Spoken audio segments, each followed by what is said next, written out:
तीन गुनाह कभी ना करना, ये तीन गुनाह तुम्हें तबाह कर देंगे, तुम्हारी नस्लों को उजाड़ के रख देंगे। ये तीन गुनाह तुम्हारे घरों को तबाही की दलदल में फंसा देंगे। जिस घर में रहने वाला शख्स ये तीन गुनाह करता हो, उस घर में रहमत के फरिश्ते नहीं आते, उस घर के रिज़्क में से बरकतें उठा ली जाती, उस घर को परेशानियों की दलदल में फंसा दिया जाता है। जिस घर में रहने वाला कोई भी शख्स ये तीन गुनाह बड़े शौक से करता हो, वो घर जल्द तबाह हो जाता है, खत्म हो जाता है। पूछा गया, हजरत आखिर वो कौन से तीन खतरनाक गुनाह हैं जो इंसान को तबाही की तरफ ले जाते हैं, जो इंसान को मुसीबतों की दलदल में फंसा देते हैं, जिन गुनाहों की वजह से घर में परेशानियां आती हैं, मुसीबतें आती हैं। हजरत सैयदना अली मुर्तजा शेर खुदा कर्रमल्लाहु वजहुल करीम ने फरमाया, घर में किया जाने वाला पहला गुनाह शैतान को खुश करना, रहमान को नाराज करना। वो शैतान जो इंसानी जान का दुश्मन है उसे खुश करना, और वो रब जो 70 माओं से भी बढ़ के मोहब्बत करने वाला है उसे नाराज करना, ये बहुत बड़ा गुनाह है। घर में कुरान मजीद की तिलावत के बजाय रोमांटिक नावल पढ़ना, ये बहुत बड़ा गुनाह है। जिस घर में किसी पर जुल्म किया जाता हो, जिस घर में किसी की आंखों से आंसू निकाले जाते हो, किसी को रुलाया जाता हो, किसी को तड़पाया जाता हो, किसी का दिल तोड़ा जाता हो,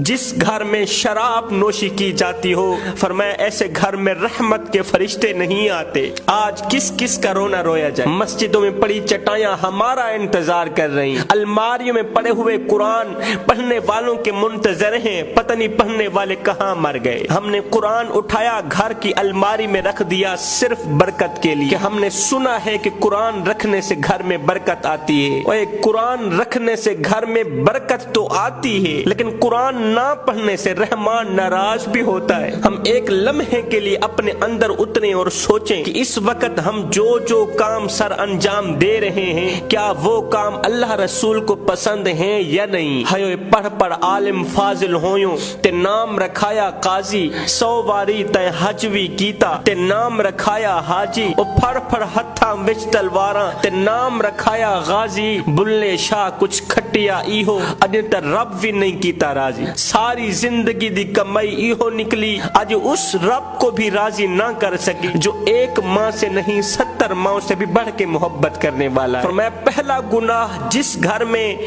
शैतान को राजी किया जाता हो, रहमान को नाराज किया जाता हो। दूसरा गुनाह जिस घर में शराब नोशी बड़े शौक से की जाती हो। ऐ नौजवान, हाथ जोड़ के अर्जी कर रहा हूँ, जिंदगी में कभी भूल करके भी शराब के करीब न जाना, मौत मंजूर करना, शराब के करीब न जाना। इसलिए कि हमारे बुजुर्ग फरमाते हैं, जो नौजवान शराब पीता है उसकी आंखों में से हया खत्म हो जाती है, उसकी आंखों में गैरत का कतरा नहीं होता, हया का कतरा नहीं होता। आज कोई भी माँ ये नहीं चाहती कि मेरे नौजवान बेटे की आंखों में हया ना हो, मेरे नौजवान बेटे के अंदर गैरत ना हो। हयो नादानो, अल्लाह ने हमें हजरत इंसान बनाकर भेजा था, हम तो कीड़ों से भी बदतर निकले। हमने वो काम शुरू कर दिए जिससे शैतान भी इंसान को देख के शर्माता है। खुदारा अपने इस चेहरे को इतना गंदा मत करना कि मरने के बाद अल्लाह को मुंह दिखाते हुए शर्म से तुम्हारा